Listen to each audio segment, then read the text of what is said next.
Imagine working double shifts as a nurse, coming home exhausted but excited, because you've secretly saved $400 to give your son the birthday party he's been dreaming of. Now imagine opening the drawer where you hid the money, and it's gone. That moment broke something inside me. The man I married wasn't just lazy. He was a liar, a thief. I knew right then my story wasn't going to end the way I once imagined. So listen closely, because what happened next changed everything. I'm Emily. I'm 35, and I live in Ohio with my son, Mason. Or at least, I used to live with both him and my husband, Darren. I've been holding my family together for years. I work long hours at the hospital, pick up night shifts, and still come home in time to pack Mason's lunch and help with homework. Darren, he's been looking for work for over a year. I used to believe he was trying. I even defended him when people asked questions. But something always felt off. For months, I squirreled away small bills, $20 here, $10 there. My goal was to surprise Mason with a bounce house and a backyard party for his 8th birthday. He's such a good kid, never asks for much. I kept the envelope hidden behind a stack of towels in our linen closet. I checked it almost daily, so when I reached in 2 days before the party and found nothing, my heart sank. I stood there frozen. Then I started crying. I asked Darren if he'd seen it. He looked me straight in the eye and said, "What money?" I explained everything, my voice shaking. He shrugged and said maybe I misplaced it or counted wrong. That didn't sit right with me. I knew that envelope. I knew how much was in there. And I knew I hadn't misplaced it. Later that night, I saw Darren scrolling through his phone, wearing new sneakers I didn't recognize. That's when the pit in my stomach grew deeper. I didn't say anything, not yet. But I started paying more attention. Every word he said, every move he made. I had trusted him with my life, my home, my child. But in that moment, I realized I didn't really know him at all. And that's where everything started to change. 2 days after Mason's birthday, I was taking the trash out when I noticed Darren had left his truck door slightly open. He usually kept that thing locked like a vault, but something told me to peek inside. I wish I hadn't, or maybe I'm glad I did. Sitting on the passenger seat was a crumpled receipt from a sneaker store downtown. I opened it carefully. A pair of Jordans, $220. A set of headphones, $85. And a Bluetooth speaker, $90. My hands started shaking. The date on the receipt? The day before Mason's birthday. The same day the envelope of money disappeared. I stood there, stunned. My mind was racing. Could he really have taken Mason's birthday money and used it on himself? On shoes and tech toys? I didn't want to believe it, but deep down I already knew. Still, I walked back inside, trying to stay calm, and waited until Mason was in bed before I brought it up.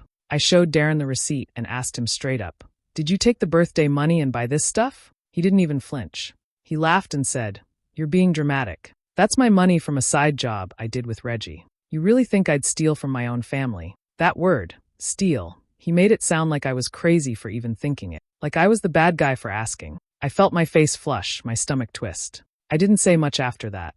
I just nodded, walked to the kitchen, and sat down in silence. That night, I opened a new notebook and wrote down everything. Every strange comment, every lie, every excuse. The missing money, the receipt, the things he bought. The way he looked at me like I was the one betraying him. I realized something important. If he could lie to my face so easily, what else had he lied about? From that moment, I decided I wasn't going to sit back and let him play me like a fool. I didn't blow up. I didn't scream. I just got smart. I started watching him closer. I checked the bank accounts daily. I kept receipts. I took pictures of things around the house, just in case more started disappearing. And quietly, during my break at the hospital one afternoon, I called a divorce lawyer. I didn't make an appointment yet. I just asked a few questions. What if the house is in my name? What if there's a child involved? What if I don't trust my husband anymore? I didn't want to leave yet. I wasn't ready, but I needed to know my options, because something told me that this wasn't the last lie I'd uncover. In fact, it might just be the beginning. It was a Sunday afternoon, and I had just put a load of laundry in when I realized I left my phone charger in Darren's truck. I walked out the side door, passing the garage where Darren was sitting with the door halfway down on a call. I paused when I heard my name. I didn't mean to eavesdrop, but something in his tone made me freeze. "Nah, man," he said, laughing. "That's her kid. I'm not wasting my money on a party for some kid that ain't even mine." I stood there, silent, the charger suddenly forgotten. He kept talking, his voice so casual like he wasn't saying anything off. "I already bought my stuff. She can figure out the rest. Not my problem." My heart broke in that moment. Darren had been in Mason's life since he was 3. He'd helped him learn to ride a bike, tucked him in at night, even signed some of his school forms. But now I was hearing what he really thought. After 5 years of marriage, Mason was still her kid. Still not his responsibility. I didn't walk into the garage. I didn't say a word. I quietly stepped back into the house and sat down on the edge of Mason's bed. He was drawing dinosaurs, completely unaware of the storm building in my chest. I had already suspected Darren took the birthday money. I had already caught him lying about the sneakers and electronics. But this wasn't just about money. This was about Mason. About how little Darren valued the child I love more than anything in the world. That night, I couldn't look at him the same. Something inside me hardened. I knew then that I was done giving him chances. He wasn't just a bad husband. He was a man who never accepted my son as part of the family. And I couldn't forgive that. So I started preparing in silence. I opened a new savings account in just my name and began transferring small amounts from our joint account. I gathered every important document, birth certificates, school forms, house papers, and hid them in a folder at work. I even started recording things he said when I could, not to share publicly, but just to protect myself. I stopped talking to him about money. I stopped asking where he went or what he bought. I played it cool, smiled when I had to, cooked dinner, cleaned. But every day I was planning, building a quiet path out. Because if Darren could call Mason some kid, then he didn't deserve to be in our lives. And if he ever tried to fight me for anything later, I was going to be ready. It started with a missing photo frame. A small one, nothing fancy. Just a picture of me, my mom, and my grandma from years ago. I thought maybe I misplaced it. But then a vase disappeared. Then my old tablet. One by one, small things around the house were vanishing. At first, I thought I was losing my mind. But then I checked the hallway cabinet where I kept my grandmother's gold necklace. The one she gave me before she passed, and the box was empty. That necklace was priceless to me. It wasn't flashy or expensive, but it was hers. And now it was gone. I didn't say anything to Darren right away. I needed proof. I started checking pawn shop websites late at night while Mason was asleep. I called a few local shops pretending to be someone looking to buy back a family heirloom. That's how I found it. The necklace. My necklace. Listed for $80. I nearly dropped the phone. I drove to the shop the next morning before work. The clerk confirmed the name on the seller's ID, Darren. I asked if I could buy it back, and he gave me a slight discount out of pity. I stood there at the counter, holding the necklace in my hand, wondering how many other pieces of my life Darren had sold behind my back. That night, I searched the garage while Darren was asleep. Behind an old tool chest, hidden in a ripped duffel bag, I found his stash, receipts, pawn tickets, and even a wad of cash wrapped in a rubber band. There were items on those slips that made my stomach turn. My old iPod, a blender from my mom, even Mason's gaming console, the one I thought was being repaired. I took pictures of everything, every ticket, every date. I recorded a voice memo, describing the bag and what I found. I wasn't going to let him lie his way out of this. The next morning, I laid the receipts out on the table and waited. When Darren walked in, rubbing his eyes, he froze. "What the hell is this?" "You tell me," I said, calm but firm. "You pawned my grandmother's necklace. Mason's console. Our things." He scoffed, then grinned like it was some kind of joke. "You're being dramatic. I'll get it all back. You act like it's the end of the world. You've been gambling. So what? At least I'm trying to make money while you nag." I stared at him. "You stole from me. From Mason." He laughed in my face. "You're too soft to do anything about it." That was the moment. The moment I stopped hoping he'd change. The moment I decided he was done here, whether he knew it yet or not. And this time I wouldn't just react. I would plan. And I would make it count. I sat in my car outside the lawyer's office for nearly 20 minutes, just staring at the front door. My hands were shaking, heart pounding. I wasn't sure if I was making the right choice, but I knew I couldn't keep living like this. I had to know my rights. I had to find a way out for me and Mason. The lawyer, a kind woman named Mrs. Langston, listened as I told her everything. I didn't cry. I didn't sugarcoat it either. I told her about the stolen money, the gambling, the lies, and the way Darren spoke to me when no one else was around. She asked about the house. I explained it was a gift from my late mother, and that the deed was in my name alone. Her response made my breath catch. "If the house is in your name, you can legally remove him. You don't need his permission." Those words lit a fire inside me. That night, I started my escape plan. Quietly, carefully. Darren was unpredictable. He could go from silent to slamming doors in seconds. I had to be smart, so I pretended everything was fine. I smiled. I cooked dinner. I laughed when he made some offhand joke, all while I documented everything. Every time he raised his voice or insulted me, I took notes. When he made weird comments around Mason or acted strangely, I recorded them on my phone. I photographed more missing items, even caught him screaming at the TV during a losing bet and throwing a glass across the room. I saved every bit of it, backed up to a private cloud account he didn't know existed. I opened a new checking account at a different bank and redirected my work direct deposit to it. Then I slowly drained our joint account, $100 here, $50 there, until there wasn't much left. I started moving important papers and personal items into a small storage unit across town. Mason's birth certificate, my nursing license, family photos, my mother's jewelry, what little was left. Over the weeks, I became a version of myself I didn't recognize, calm, focused, and absolutely done. I wasn't scared anymore. I was angry and determined. Darren had no idea. He still sat around all day, playing games, yelling at his phone, and blaming the world for his problem. But I was already gone in my mind. Every move I made was for the day I'd finally say, "You're out." I didn't need a dramatic exit or screaming match. I just needed the right moment. Because when I finally served those divorce papers and changed the locks, I wanted it to be clean, legal, and final. No more begging. No more crying. No more playing nice. Darren didn't just lose my trust. He lost his place in our lives. And soon, he'd lose the roof over his head too.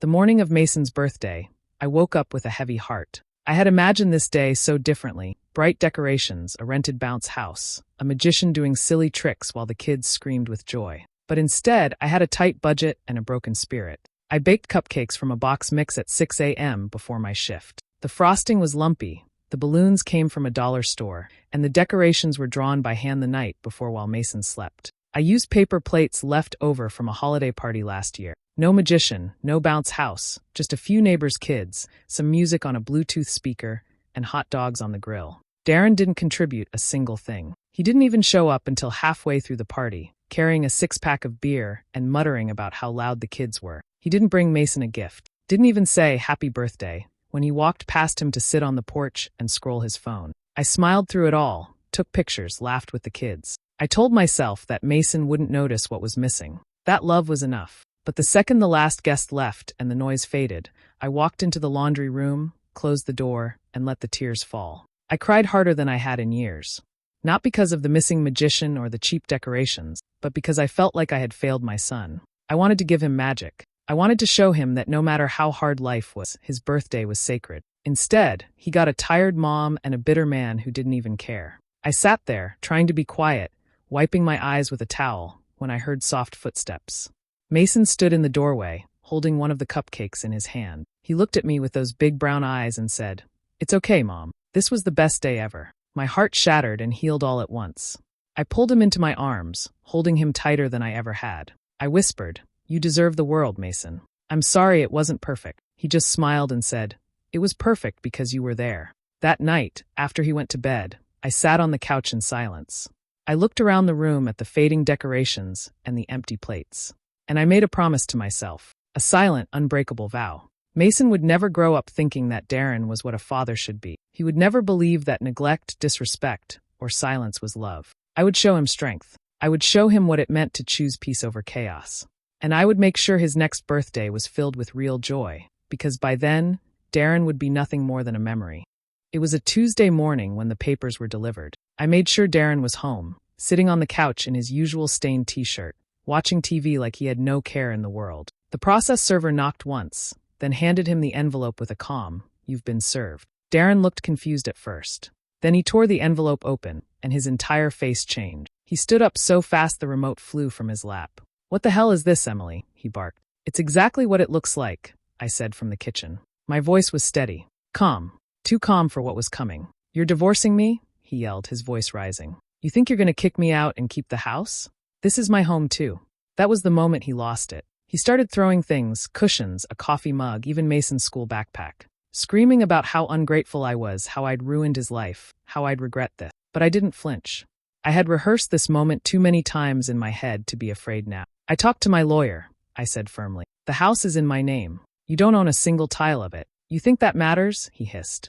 "I'll make your life hell, Emily. You need me. You just don't see it yet." I walked to the hallway and picked up my phone. "If you don't leave, I'm calling the cops." He stormed out, slamming the door behind him so hard a picture frame fell off the wall. That same day, my lawyer filed a cease and desist to block him from touching our bank accounts. We froze anything joint. I had already rerouted my direct deposits weeks ago. Darren had no access left. 2 days later, I changed the locks. I paid a locksmith extra to come before dawn, just to be safe. I packed up a box of Darren's things, what little he had that wasn't already sold or pawned, and left it on the porch. When he came back and couldn't get in, he banged on the door like a madman, shouting insults loud enough that the neighbors came out to watch. I didn't open the door. I recorded everything. That night, I filed for a restraining order. I showed the court the texts, the video of him screaming on the porch, the proof of financial abuse, the photos of everything he damaged. The judge didn't hesitate. Darren wasn't allowed near me or Mason anymore. And just like that, he was out of our lives. He tried to call, to guilt me, to twist things like he always did. But I didn't answer. I was done listening to him. For the first time in years, my home felt quiet and safe. The legal hammer had dropped, and Darren finally learned what it felt like to be powerless. When the court date finally arrived, I walked in with a folder thick enough to crush lies. Every receipt, every photo, every note I had taken over the past few months was neatly filed, organized, and ready. Darren, on the other hand, strolled in wearing a wrinkled suit and fake confidence, like he thought he still had some control over the narrative. He didn't.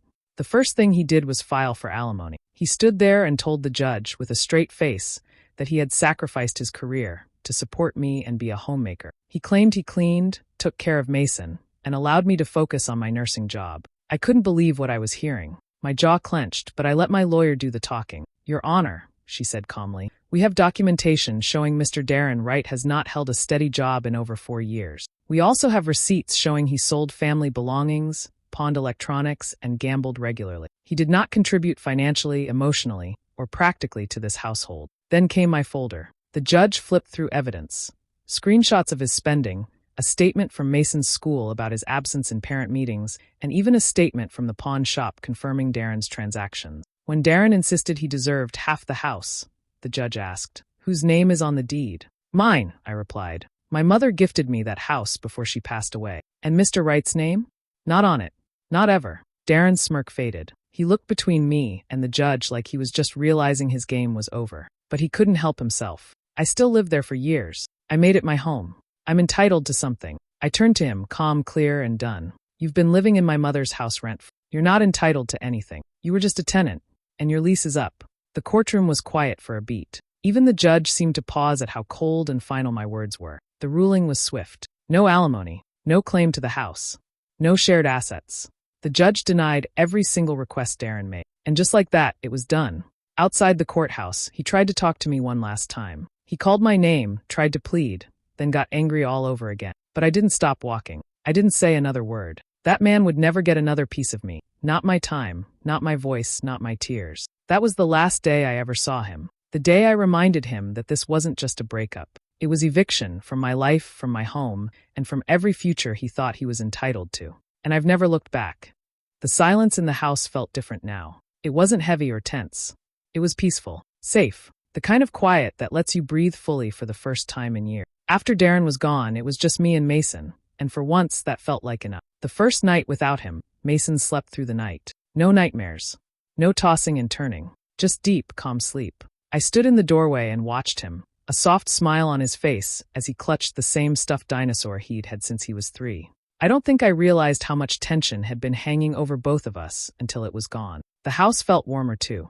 Not physically, but emotionally, like the walls could finally rest. I opened the windows more. I played music while cooking. I even lit candles again, something I had stopped doing because Darren used to complain about the scent. I picked up an extra shift each week at the hospital to start rebuilding my saving. It was tiring, but I felt strong, in control. Every dollar I earned was mine to use for Mason and me. No more secrets. No more missing envelopes. No more watching my hard work disappear into someone else's bad decisions. My sister, Rachel, came over with paint samples and a truck full of secondhand furniture. We spent 2 weekends repainting the living room and Mason's room. He chose a bright blue for his walls and helped hang up glow-in-the-dark stars on the ceiling. I got rid of the old couch Darren used to sink into every day and replaced it with something soft and clean. It wasn't fancy, but it was ours. One afternoon, while sorting laundry, Mason walked up and said, "Mom, you smile more now." I paused, turned around, and saw him grinning. "I like it," he added. I hugged him tight, blinking back tears I didn't expect. I started volunteering at his school once a week, reading to his class during library time, helping out with school events.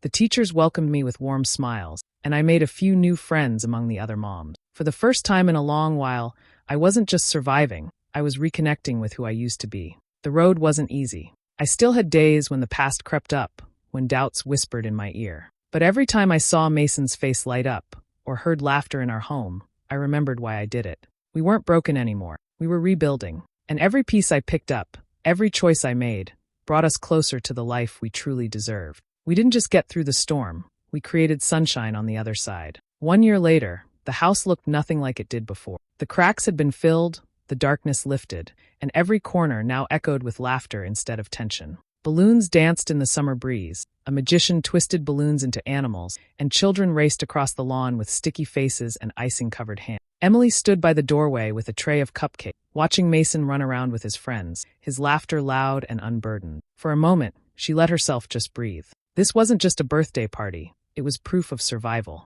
of healing, of reclaiming everything that had been taken from her. The backyard had once been the place where Darren held his poker nights, drinking and ignoring Mason. Now it was full of love, games, and the smell of grilled hot dogs. Emily glanced at the walls of the house behind her, walls that had once trapped her in a loveless marriage built on lies and manipulation. But not anymore. Rachel joined her, sipping lemonade and nudging her shoulder playfully. "You know," she said, "if someone had told me a year ago we'd be standing here, with a magician and 40 screaming kids, I'd have laughed in their face." Emily chuckled, eyes still on Mason. "Yeah, me too." Rachel turned serious for a moment. "Do you regret any of it?" Walking away. Kicking him out. The whole battle. Emily was quiet, but only for a second. Then she smiled, calm, content, unshaken. "I lost a husband," she said, "but I got back my home. I got back Mason's joy. I got back my peace. That was a trade worth making." Rachel nodded. Damn right it was. Later that evening, after the last balloon had deflated and the last slice of cake had been eaten, Emily tucked Mason into bed. He still smelled like frosting and face paint. She kissed his forehead and started to turn off the light when he reached out and whispered, "This was the best birthday ever, Mom." She froze, smiled, and held back the tears. "Yeah, baby," she whispered back. "It really was." As she closed his door and stepped into the quiet hallway, Emily looked around the house one more time. The furniture had changed. The photos on the wall were new. But more than that, she had changed. This house was no longer a monument to betrayal. It was a symbol of rebirth. She had taken back what was hers. Not just the bricks and beams, but the warmth, the love, the meaning behind it. And finally, after everything, the house felt like home again. Fade out. What would you have done if someone stole your child's happiness right in front of you? Was Emily right to fight back and choose peace over keeping a broken marriage? Drop your thoughts in the comments. I really want to hear your take. And if stories of strength, justice, and real-life comebacks move you, make sure you subscribe and hit the notification bell so you never miss the next one.